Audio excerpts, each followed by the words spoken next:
पहले net clean नहीं हुआ और अब नेट भी लीक तंत्र के इस जाल में फंस गया है। दिनांक 18 जून को आयोजित की गई यूजीसी नेट की परीक्षा को अब रद्द कर दिया गया है, जिससे अभ्यर्थियों में काफी रोष है। परीक्षा कराने वाली एजेंसी एनटीए यानी नेशनल टेस्टिंग एजेंसी पर अब कई तरह के सवाल खड़े हो रहे हैं और अभ्यर्थी प्रदर्शन कर रहे हैं, क्योंकि प्रोफेसर बनने का सपना उनका कहीं न कहीं अब अधूरा सा लग रहा है। विश्वविद्यालय में असिस्टेंट प्रोफेसर बनने या फेलोशिप लेने के लिए कैंडिडेट्स को विश्वविद्यालय अनुदान आयोग यानी कि यूजीसी द्वारा आयोजित यूजीसी नेट जेआरएफ परीक्षा को पास करनी होती है। इस साल भी 18 जून को लाखों उम्मीदवार ने इस उम्मीद से यह एग्जाम दिया था कि अच्छे अंक लाने पर उन्हें किसी नामी संस्थान में असिस्टेंट प्रोफेसर का पद मिलेगा या सरकार की तरफ से जूनियर रिसर्च फेलोशिप की सुविधा मिलेगी।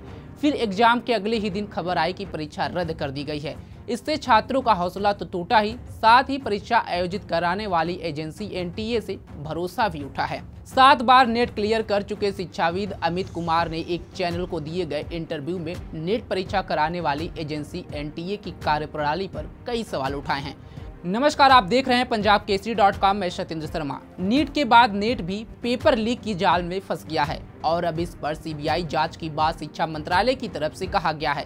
पहले शिक्षा मंत्रालय की तरफ से क्या कुछ कहा गया, उसे सुनिए। यूजीसी नेट की परीक्षा जो 18 जून को एनटीए ने कंडक्ट कराई थी, लगभग 9 लाख बच्चों ने पार्टिसिपेट किया था। 19 जून को यूजीसी को मिनिस्ट्री ऑफ होम अफेयर के Indian cyber crime centre coordination centre I4C से कुछ इनपुट मिले। उस इनपुट को प्राइमा फेसी देखने से मिनिस्ट्री को ये अपीयर हुआ कि there is a chances that examination has been compromised. To taking a very prompt action and with a aim to ensure student interest, the ministry has decided to cancel the examination. Next day of examination जल्दी ही convey कर दी जाएगी और इसके साथ ही matter को CBI को भी रिफर कर दिया गया है, ताकि जो भी पॉसिबल अगर कोई ऐसा इन्वॉल्वमेंट है तो सभी लोगों को उनको खिलाफ कार्रवाई की जा सके। वहीं आपको बता दें कि 18 जून को आयोजित हुआ नेट परीक्षा दूसरे दिन ही लीक की बात सामने आने से एक बार फिर एनटीए पर सवाल खड़े हो रहे हैं। आखिर एनटीए क्या कर रहा है? बच्चों की जिंदगी से खिलवाड़ क्यों हो रहा है? ये सवाल अब उठ रहा है कि क्या हड़बड़ी में कराई गई परीक्षा? एनटीए ने 2 महीने पहले नोटिफिकेशन निकाला कि पेपर ओएमआर सीट पर होना है। यह पहले भी तय किया जा सकता था। अचानक से एनटीए ने अपना डिसीजन लिया।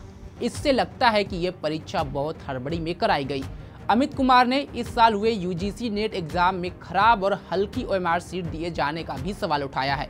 उन्होंने कहा कि पहले नेट की परीक्षा सीबीटी मोड में होती थी, ऐसे में पेपर तुरंत लॉक हो जाता था। इस साल एग्जाम पेन और पेपर मोड में हुआ है।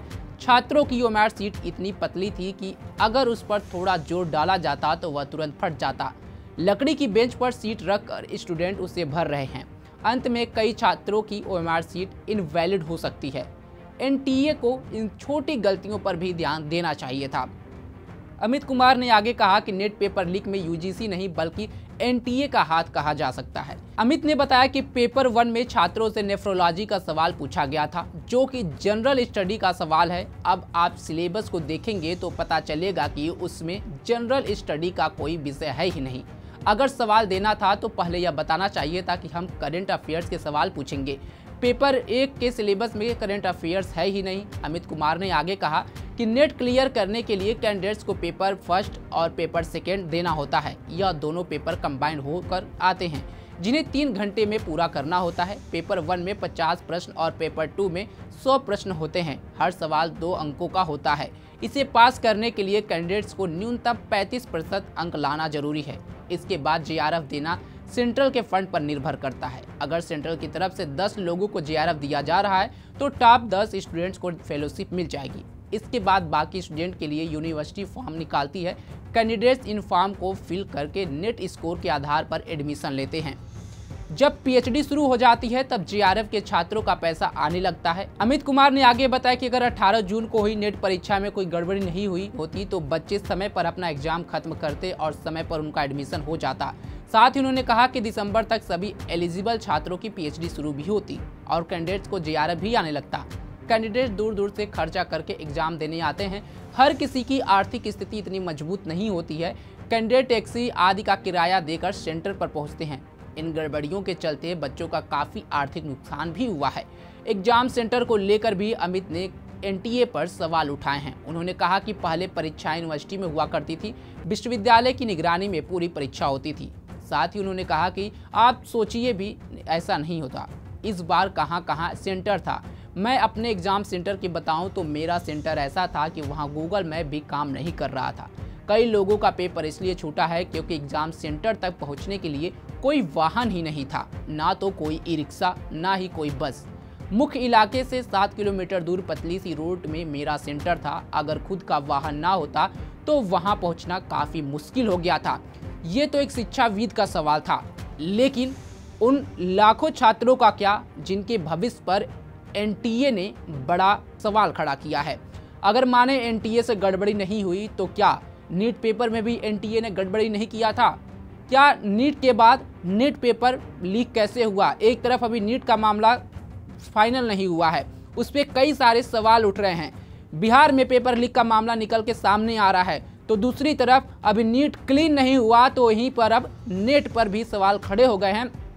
और यहाँ पर शिक्षा मंत्रालय बयान जारी करके कहता है कि सीबीआई जांच की मांग की जा रही है और सीबीआई के हवाले ये केस जाता दिख रहा है। लेकिन क्या ये पहला ऐसा मौका नहीं है जब देश में पेपर लीक हो रहे हैं?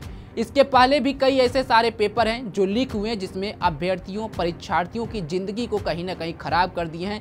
इसमें उम्र की फैक्टर भी सबसे ज़्यादा सामने आती है, चाहे उत्तर प्रदेश पुलिस भर्ती देखा जाए, बिहार का शिक्षा भर्ती देखा जाए और इसके पहले राजस्थान में हुए आरएसएफ भर्ती देखा जाए। तमाम सारे ऐसे उदाहरण हैं जो पेपर लीक से जुड़े हैं, लेकिन सरकार अभी भी पेपर लीक मामले पर कोई कड़ी कार्रवाई नहीं कर पा रही है, ना ही कोई बड़े कानून ला रही है जिससे पेपर लीक का मामला ये रुके और अभ्यर्थियों को उनके जो है उनको न्याय मिले।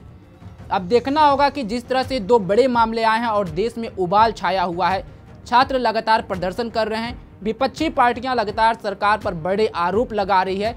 क्या सरकार की नींद जगेगी? क्या सरकार नींद से उठेगी और एक बड़ा कदम, एक बड़ा कानून पेपर लीक पर लेकर के सरकार आएगी? ये तो आने वाला समय निर्धारित करेगा। लेकिन कहीं ना कहीं अभी नीट के बाद जो नेट का पेपर लीक हुआ है और पेपर रद्द हुआ है, उसने देश में शिक्षा व्यवस्था और शिक्षा प्रणाली पर एक बड़ा सवाल जरूर खड़ा किया है। और हमारी एजेंसी एनटीए जो पूरे देश में परीक्षा कराती है, उस पर भी कई सारे बड़े सवाल खड़े किए हैं।